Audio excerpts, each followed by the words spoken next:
Hello అండి, ఇవాళ మంచి రుచికరమైన గ్రేవీతో మటన్ కర్రీ చూద్దామా. ఈ మటన్ కర్రీ కోసం 1 kg మటన్ తీసుకొని కాస్త ఉప్పు వేసుకొని 2 times శుభ్రంగా కడిగేసుకున్నాను.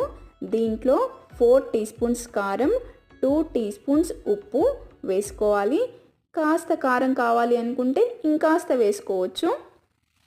అలాగే 1/2 teaspoon పసుపు, 2 teaspoons ధనియాల పొడి, 2 tablespoons పెరుగండి. పెరుగు వచ్చేసి గట్టిగా ఉండాలండి, అస్సలు పులవకూడదు, అప్పుడే బాగుంటుందన్నమాట. ఇలా అన్నీ వేసి బాగా కలపాలి. బాగా కలిపి మూత పెట్టేసి 1/2 hour అలాగే వదిలేయాలండి. నేను పూర్తి వీడియో పెట్టట్లేదండి, ఎందుకంటే వీడియో అనేది లెంతీ అయిపోతుందన్నమాట. నెక్స్ట్ ఏం చేయాలి అనేది పార్ట్ 2లో చెప్తాను. అప్పటి వరకు నన్ను తిట్టుకోకుండా ఉండండి. మీకు నచ్చితే లైక్ చేయండి.